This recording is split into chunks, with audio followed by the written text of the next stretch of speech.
नाही आजी बघा देवाला जन्माला आणावं लागतं, देवाला जन्माला आणावं लागतं। तुम्ही आम्ही जीव जन्माला येतो आणि संत मात्र जन्म घेतात कशासाठी हो? बुडते हे जाना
तुम्ही आम्ही जे संसार रूपी सागरात बुडत चाललो ना ते या संतांना देखवत नाही। काय करतात संत जन्माला येऊन? बांधली या सोडीत बुडली या काढीत साकडे दौडी तारताची। काय करतात? ज्ञानोबराय वर्णन करतात की जे या संसार रूपी सागरात बांधल्या गेले ना त्याला सोडण्याचं काम करतात। जे या संसार रूपी सागरात बुडत चालले त्याला काढण्याचं काम करतात। एवढेच नव्हे तर त्यांचे साकडे देखील दौडून लावतात। मग हे संत आपल्याला एवढे सांगतात तर कदाचित आपण या संतांचा कधीतरी अनुग्रह घेतला पाहिजे, कधीतरी त्या संतांचं ऐकलं पाहिजे। पर तुकोबराय देखील आपल्या स्वतःच्या जीवनामध्ये आलेला अनुभव सांगतात की अरे बाबांनो मी उभ्या आयुष्यामध्ये काहीच केलं नाही, त्या भगवंताच्या नावाशिवाय मी काहीच केलं नाही। मग तुम्ही आम्ही विचारावं आहो तुकोबराय का केलं नाही तुम्ही? भगवंताचं नामचिंतन काय का केलं नाही? पर त्या देवाचं नामचिंतन करून तुम्हाला काही भेटलंही नाही, काही भेटलंच नाही देवा। मग आम्हाला देखील मार्ग सांगा ना, आम्हाला देखील मार्ग सांगा। जी अवस्था तुम्हाला प्राप्त झाली ना त्या अवस्थेपर्यंत जाण्याकरिता आम्हालाही मार्ग सांगा ना। काही कष्ट करावे लागतील का? तर तुकोबराय म्हणतात नाही हो, सगळ्यात सोपं आहे ना अभंगाचे दुसरे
सांगतो ना मी, सर्व साधनाचे सार भवसिंधू उतरी पार.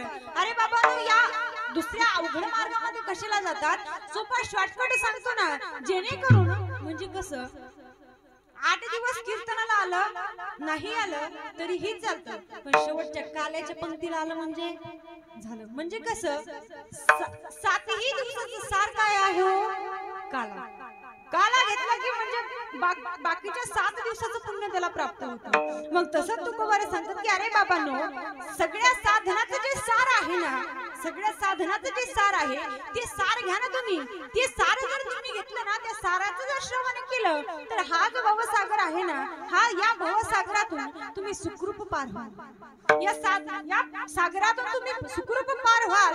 परंतु याकरिता कधीतरी संतांची कृपा आपल्यावरती व्हावी लागते, कधीतरी संतांची कृपा व्हावी लागते. आणि संतांची संगती घडली आणि भगवंताची कृपा आपल्यावरती झाली तर तुकोबारे सांगतात की माझ्या जीवनाला तर पारावार राहणार नाही.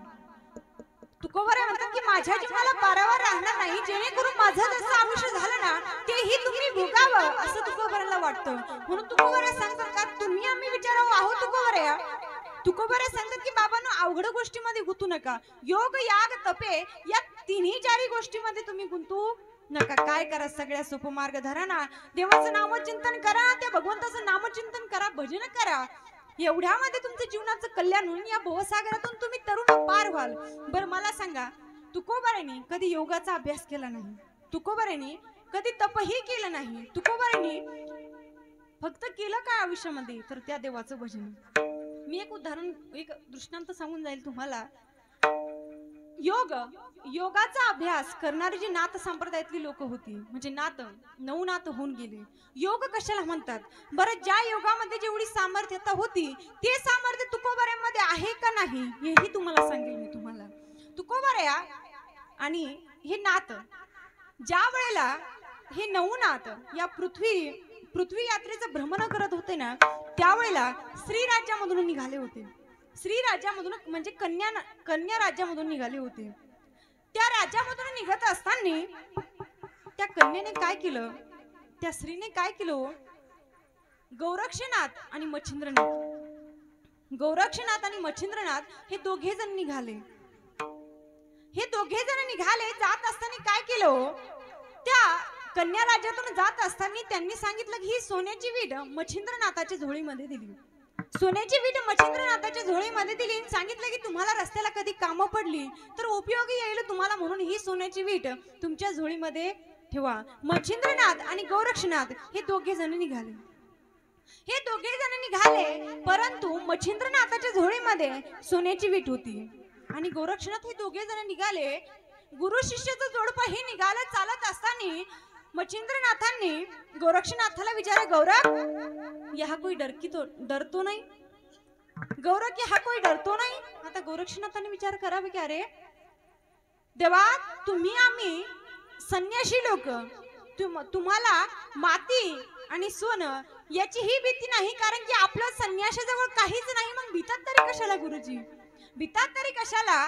त्यावेळेला म्हणू लागली नाही गुरुजी तर कशाचीच भीती नाही, चला समोर सुनसान जागा लागली की परत गोरक्षनाथांना म्हणावं, अरे गौरख यहा कोई डरतो नाही. गोरक्षनाथांनी म्हणावं नाही इथे काहीच डर नाही. आता समोर चालता विचार केला की अरे काहीतरी विचार करण्यासारखी गोष्ट आहे, काहीतरी विचार करण्यासारखं कारण आहे, ज्यामुळे आपल्याला गुरुजी वारंवार एकच प्रश्न विचारतात, यहा कोई डर की बात तो नाही, डर की बात तो नाही. चालता विचार करत असताना एक ओढा लागला. परत मच्छिंद्रनाथांनी गोरक्षनाथांना तोच प्रश्न विचारावा. गोरक्षनाथांनी विचार द्यावा की इथे काहीच भीतीची गोष्ट नाही. मग काय करावं, तेवढ्यामध्ये मच्छिंद्रनाथांना बाहेर दिशेला जावं असं वाटावं. मच्छिंद्रनाथांनी काय केलं, काखीतली झोळी काढली आणि गोरक्षनाथांजवळ दिली. सांगू लागले, या झोळीची व्यवस्थित काळजी घे, मी आता बाहेर दिशेला जाऊन येतो. बाहेर दिशेला गेले. आता विचार केला गोरक्षनाथांनी की काय असेल बाबा या झोळीमध्ये, बघावं, त्या झोळीमध्ये बघावं अशी इच्छा झाली. बघितलं तर काय, त्या झोळीमध्ये सोन्याची वीट होती. विचार केला की अरे आपल्या गुरुजींना या सोन्याची का कमी वाटली असेल, हे सोनं का घेतलेलं असावं. या साधूंना संन्याशांना सोनं ही माती एक समान आहे, त्यामुळे या सोन्याची गरज नाही. काय करावं गोरक्षनाथांनी? ती झोळीमध्ये असणारी सोन्याची वीट हातामध्ये घ्यावी आणि भिरकवून द्यावी, फेकून द्यावी. परंतु गुरुजी आल्याच्या नंतर काही तांडव करू नये म्हणून त्याच मापाचा त्याच आकाराचा एक दगड घ्यावा आणि त्या झोळीमध्ये ठेवावा. त्या झोळीमध्ये ठेवावा. मच्छिंद्रनाथांनी यावं झोळी अगदी काखेला अडकावी. झोळीतलं वजन जशास तसं वाटत होतं. असा विचार करून समोर निघाले. नित्यनेमाप्रमाणे एक भयंकर असं जंगल लागलं आणि विचारलं, गौरव यहाँ कोई डरतो नाही? गौरव यहाँ कोई डरतो नहीं? त्यावेळेला गोरक्षनाथांनी म्हणावं, गुरुजी डर तो गया पीछे. गुरुजी आता डर राहिला नाही, आता भीती राहिली नाही. मच्छिंद्रनाथांना वाटलं की अरे हा प्रत्येक वेळा म्हणत होता की डर की बात नाही, डर की बात नाही, परंतु आता हा असं का बोलतोय? बघावं झोळीमध्ये, बघावं तर काय, सोन्याची वीट नाहीये. झोळीमध्ये सोन्याची वीट नाही, एक दगड आहे. राग यावा, अरे तू का माझी सोन्याची वीट फेकून दिली? काय गरज होती तुला? जास्त शहाणा झाला का? मोठा झाला का? असं दोघांमध्ये, शिष्यामध्ये आणि गुरुमध्ये दोघांमध्ये वाद लागावा. आता गोरक्षनाथांनी म्हणावं, अहो गुरुजी आपल्याला काय करायचं हो? आपण साधू लोक, आपण संन्यासी लोक, या सोन्या अडक्याचा मोह आपल्याला कशाला? परंतु मच्छिंद्रनाथ ऐकायला तयार नाही. मच्छिंद्रनाथ ऐकायला तयार नाही. माझी जशी सोन्याची वीट होती तशी आणून दे. गोरक्षनाथांनी काय करावं? चिमूटभर भस्म घ्यावा. चिमूटभर भस्म घ्यावा. तो जसा भस्म घ्यावा तसा जवळ असणाऱ्या डोंगरावरती शिंपडावा आणि सगळा डोंगर सोन्याचा व्हावा. सगळा डोंगर सोन्याचा व्हावा. म्हणजे का हो, काय हे सामर्थ्य झालं? काही शक्ती त्यांच्यामध्ये आली, कारण की त्यांनी योग मायेचा या त्या योगाचा अध्ययन केलेलं होतं, त्या योगाचा ध्यान केलेलं होतं. परंतु तुकोबारायांनी ते त्यांच्या आयुष्यामध्ये कधी केलंच नव्हतं. योग याग तपे हे माझ्या आयुष्यामध्ये झालं नाही, तुकोबाराय सांगतात. अगदी तुकोबारांच्या जीवनामध्येही तसाच एक प्रसंग घडला. ज्या वेळेला तुकोबारांना काहीतरी भेट द्यावी असा विचार करून शिवाजीराजे भेट देण्याकरिता गेले ना, तर शिवाजीराजांनी दिलेली भेट ही तुकोबारांनी घेतली नाही. मला नको म्हणाले, परत माघारी पाठवून दिली. तुकोबारांना वाटलं, शिवाजीराजांना वाटलं की तुकोबाराया एखाद्या ठिकाणी निवांत असेल, तिथे कोणी बघणार नसेल, त्या ठिकाणी कदाचित घेतलं तर घेतलं. काय करावं? ज्या ठिकाणी तुकोबाराया भजन करत होते ना, ज्या ठिकाणी म्हणजे भंडारा डोंगरावरती भजन करत होते, तिथे काहीतरी उपहार म्हणून, भेट वस्तू म्हणून तुकोबारायांकरिता धन घेऊन जावं. तुकोबारायांकरिता धन घेऊन जावं. तुकोबारायांनी त्या धनाचा तिरस्कार करावा. शिवाजीराजांना पश्चाताप व्हावा.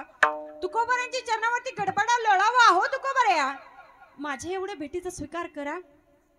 तुकोबाराया करा ना, याची तुम्हाला गरज आहे. कारण की तुकोबाराया तुमची एक पत्नी अन्न करता करता मेली देवा. या भेटीचा स्वीकार करा आणि तुमची आर्थिक बाजू सुधारा ना तुकोबाराया. तर तुकोबाराया शिवाजीराजांना म्हणू लागली, राजे तुम्हाला वाटलं का मी गरीब आहे? तुम्हाला वाटलं की राजे मी गरीब आहे? माझं जर खरंच धन दौलत जर बघायची असेल ना, तर चला भंडारा डोंगरावरती खाली. भंडारा डोंगराहून खाली निघाले तुकोबाराया आणि शिवाजीराजे भंडारा डोंगराहून खाली आले. ज्या क्षणी भंडारा डोंगराहून खाली आले ना, खाली आल्याच्या नंतर तुकोबाराया शिवाजीराजांना म्हणू लागले, राजा एकदा मागे परतून बघा. राजा एकदा मागे परतून बघा. मागे परतून बघितलं तर काय, तो अख्खा भंडारा डोंगर सोन्याचा दिसत होता. म्हणजे मला हे सिद्ध करायचं की योग याग तपे हे तुकोबारायांनी केलंच नाही. मग तुकोबारायांमध्ये ही सामर्थ्य आता आली कुठून? तर काय नव्हे केले, एका चिंतिता विठले, एका भगवंताचं नामचिंतन केल्याशिवाय तुकोबारायांनी दुसरं काहीच केलं नाही. मग तुकोबाराय सांगतात की इतर भानगडीमध्ये पडू नका. अभंगाच्या 3ऱ्या चरणात योग याग तपे योग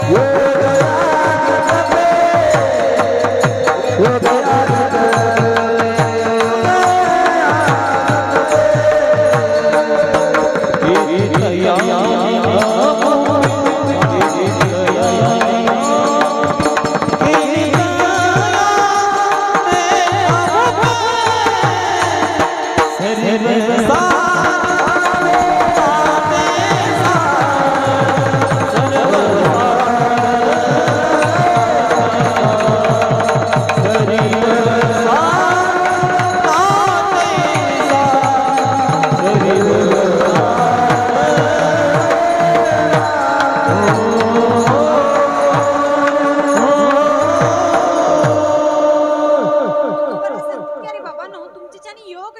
जप हे होणार नाही, मग काय करा, सगळ्या साधनाचं जे सार आहे ना त्याचं तुम्ही श्रवण करा. ते सार तुमच्या जवळ घ्या जेणेकरून तुमचा उद्धार होईल. मग ते सार कोणतं आहे, ते सार कोणतं आहे, तर ते साराचं आपल्याला श्रवण आता करायचं. सर्वांनी हात वरती करा, करा हात वरती. तर हे बघा, ज्याला 2 हात आणि 2 पाय असतील त्यांनी आपले हात वरती करायचे, आणि ज्याला 4ही पाय असेल त्याने निवांत बसून घ्यायचं. समजलं ना,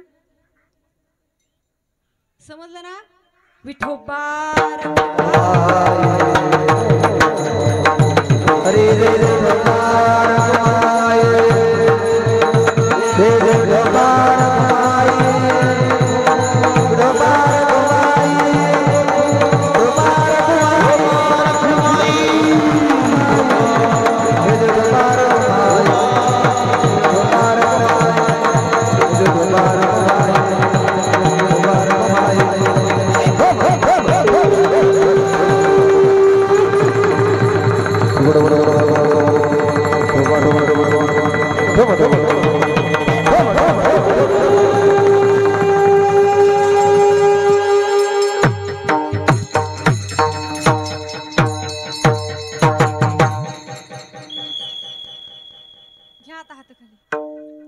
सर्वांनी सांगायची गरज नाही. महाराजांच्या गावातली अगदी मंडळी सगळी हुशार आहे बरं का, सांगायची गरज नाही, त्यांना माहिती आहे. उशीर झालाय, 10:40 होऊन गेले ना बाई, तरी तुझं चाललंय. वेळ होती 8:30 ते 10:30, पण त्यामुळे कीर्तनाला थोडा उशीर झाला सुरुवात होण्याला, त्यामुळे मीही थोडा वेळ जास्त घेतला तुमचं. एवढेच नव्हे, हे बघा, आपण ज्या भगवंताचं भजन केलं त्या भगवंताचं भजन करत असताना तुम्हाला काही त्रास झाला का हो? काही त्रास झाला? 2 मिनिटं हात वरती करावे लागले, एवढा त्रास झाला ना तुम्हाला. परंतु त्या भगवंताचं नामचिंतनामध्ये जर आपला उद्धार होत असेल तर काही करायला हरकत आहे का? नाही ना. मग तुकोबार म्हणतात, अरे बाबांनो, एक काम करा ना, मी तुम्हाला मार्ग दाखवतो. काय करा, त्या भगवंताचं भजन करा, पण कोणत्या, ज्या भगवंताचं नाव 3 अक्षरापासून निर्माण झालेलं आहे अशा भगवंताचं भजन करा. अभंगाचे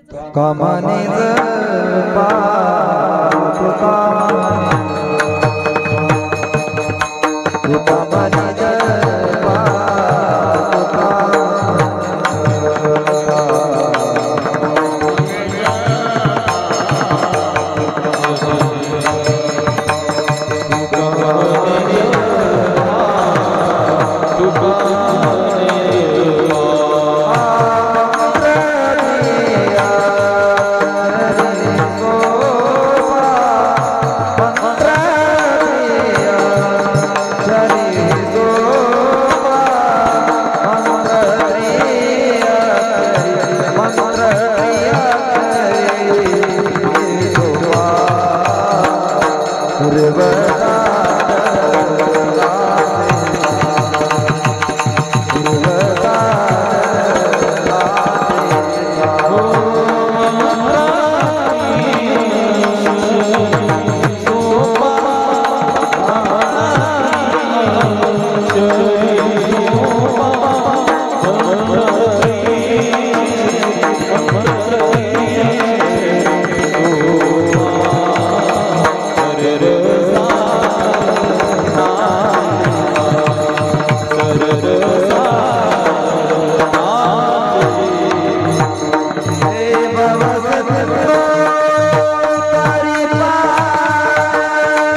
हे बघा तरणा वाक्य म्हणतं नटे हरी कीर्तनात.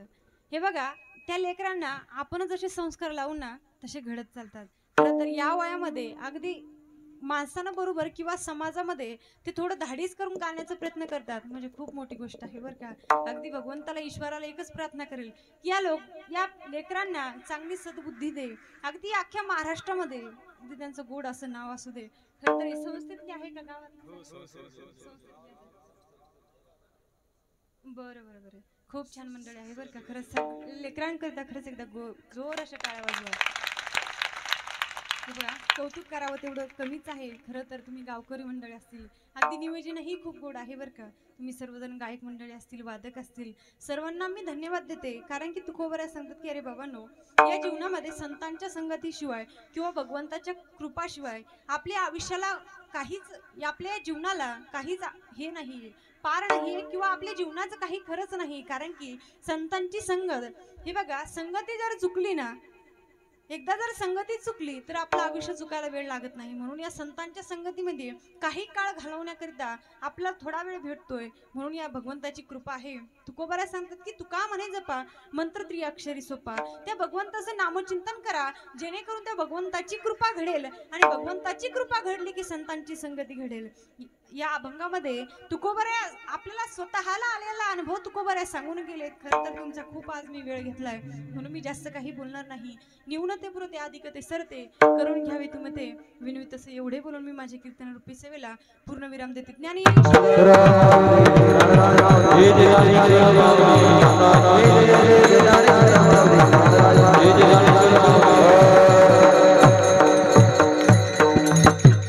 विठ्ठल